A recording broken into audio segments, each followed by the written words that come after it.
നമസ്കാരം. ഈ കഴിഞ്ഞ ദിവസങ്ങളിലാകെ വാർത്തകളിലും സോഷ്യൽ മീഡിയയിലുമൊക്കെ മോദിയുടെ യുക്രൈൻ സന്ദർശനമാണ് നിറഞ്ഞു നിൽക്കുന്നത്. എന്നാൽ ഇന്ത്യൻ പ്രധാനമന്ത്രി യുക്രൈൻ സന്ദർശനം നടത്തുന്നത് നോക്കിയിരിക്കുകയാണ് ലോകരാജ്യങ്ങളടക്കം. ഈ കൂടിക്കാഴ്ചയ്ക്ക് ഒരുപാട് പ്രത്യേകതകൾ കൂടി ഉണ്ടെന്ന് തന്നെ വിശ്വസിക്കണം. റഷ്യയുമായി കൂടിക്കാഴ്ച നടത്തിയ ശേഷം യുക്രൈനുമായുള്ള യുദ്ധം നിർത്തലാക്കാൻ മോദിയോട് ആവശ്യപ്പെടണമെന്ന് അമേരിക്ക അടക്കമുള്ള ലോകരാജ്യങ്ങൾ പറഞ്ഞിരുന്ന കാര്യമാണ്.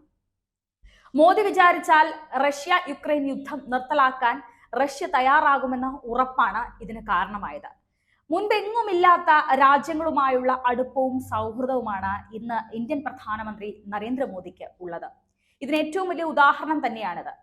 ഈ യാത്രയ്ക്ക് പിന്നിൽ അല്ലെങ്കിൽ യുക്രൈൻ സന്ദർശനത്തിന് പിന്നിൽ എന്തൊക്കെയാണ്? യുദ്ധം നിർത്തലാക്കാൻ റഷ്യയുമായി ഒരു അനുനയിപ്പിക്കലാണോ?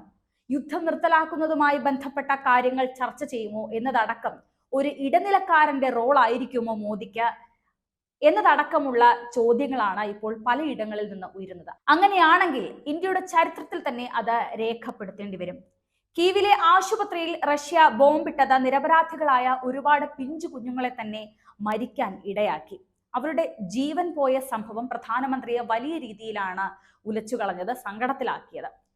ഇക്കാര്യം റഷ്യൻ പര്യടനത്തിന് പുടിനോട് നേരിട്ട് തന്നെ മോദി പറഞ്ഞിരുന്നതുമാണ്. അതിന് പിന്നാലെയാണ് ഇപ്പോൾ യുക്രൈനുമായി ഒരു കൂടിക്കാഴ്ചയ്ക്ക് നരേന്ദ്രമോദി ഒരുങ്ങുന്നത്. യുക്രൈൻ ദേശീയ ദിനത്തോടനുബന്ധിച്ച് അടുത്ത മാസം 24-നാണ് തലസ്ഥാനമായ കീവിലേക്ക് സന്ദർശനം നടത്താൻ ഒരുങ്ങി പ്രധാനമന്ത്രി നരേന്ദ്രമോദി അറിയിപ്പ് നൽകിയിരിക്കുന്നത്.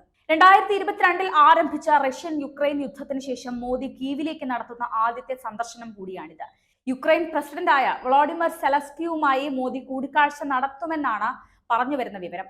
രാജ്യങ്ങളിലേക്ക് സമാധാനം കൊണ്ടുവരാനുള്ള ആഗോള ശ്രമങ്ങളുടെ ഭാഗമായാണ് മോദിയുടെ ഈ സന്ദർശനം എന്ന കാര്യത്തിൽ സംശയമില്ല. പുതിയ നീക്കവുമായി ബന്ധപ്പെട്ട ഇതുവരെയായിട്ടും രണ്ട് രാജ്യങ്ങളിൽ നിന്നും ഔദ്യോഗികമായ അറിയിപ്പുകളൊന്നും തന്നെ ഉണ്ടായിട്ടില്ല. കഴിഞ്ഞ മാസം 14-ന് ഇറ്റലിയിലെ അപ്പുലിയയിൽ നടന്ന G7 ഉച്ചകോടിക്കിടെയാണ് മോദി സെലൻസ്കിയുമായി അവസാനമായി കൂടിക്കാഴ്ച നടത്തിയത്. രണ്ട് നേതാക്കളും തമ്മിൽ കൂടിക്കാഴ്ച നടത്തിയത് ഉഭയകക്ഷി ബന്ധം കൂടുതൽ ദൃഢമാക്കാനാണെന്നാണ് ഇന്ത്യൻ വിദേശകാര്യ മന്ത്രാലയം അന്ന് അറിയിച്ചത്. യുക്രൈനിലെ സ്ഥിതിഗതികളെക്കുറിച്ചും സ്വിറ്റ്സർലാൻഡിന്റെ ആതിഥേയത്വം വഹിക്കുന്ന ഉച്ചകോടിയെക്കുറിച്ചും ഒക്കെ ഇരുവരും ചർച്ച ചെയ്തിരുന്നു. നയതന്ത്രത്തിലൂടെയും സമാധാനപരമായും പ്രശ്നങ്ങൾ പരിഹരിക്കാമെന്ന പ്രോത്സാഹനം ഇന്ത്യ തുടരുകയാണെന്നും മോദി അറിയിച്ചിരുന്നു. കഴിഞ്ഞ വർഷം ജപ്പാനിൽ വെച്ച് നടന്ന G7 ഉച്ചകോടിയിലും മോദിയും സെലൻസ്കിയും കൂടിക്കാഴ്ച നടത്തിയിരുന്നു.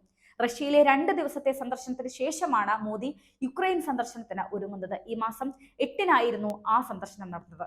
റഷ്യൻ പ്രസിഡന്റ് വ്ളാഡിമിർ പുടിനുമായി മോദി കൂടിക്കാഴ്ച നടത്തിയിരുന്നു ഇതിനു മുൻപ്. കൂടാതെ പുടിൻ നടത്തിയ അത്താഴ വിരുന്നിലും അദ്ദേഹം പങ്കെടുത്തു. സന്ദർശനത്തിന് ശേഷം എക്സിലൂടെ മോദി പുടിന് നന്ദിയും അറിയിച്ചിരുന്നു. അതിനിടെ ഇന്ത്യയുടെ പുരോഗതിക്കായി മോദി നടത്തിയ വികസന പ്രവർത്തനങ്ങളെ കുറിച്ചും പുടിൻ അഭിനന്ദിച്ചു.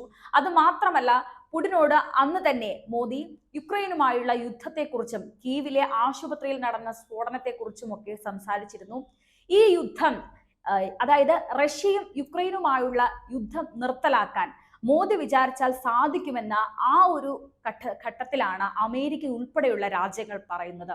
ഇതാണ് മോദിക്ക് ഇപ്പോൾ ഈ അടുത്ത കാലത്ത് തന്നെ യുക്രൈനിലേക്ക് ഒരു യാത്ര നടത്തേണ്ടി വരുന്നത്. അപ്പോൾ യുദ്ധമടക്കമുള്ള കാര്യങ്ങളിൽ എന്തെങ്കിലും മാറ്റമുണ്ടാകുമോ? പുടിന്റെ ഭാഗത്ത് നിന്ന് വലിയ രീതിയിലുള്ള നിർണായകമായ ഒരു അഭിപ്രായം ഉണ്ടാകുമോ എന്ന ചോദ്യങ്ങളാണ് ലോകരാജ്യങ്ങൾ ചോദിക്കുന്നതും ഉറ്റുനോക്കുന്നതും.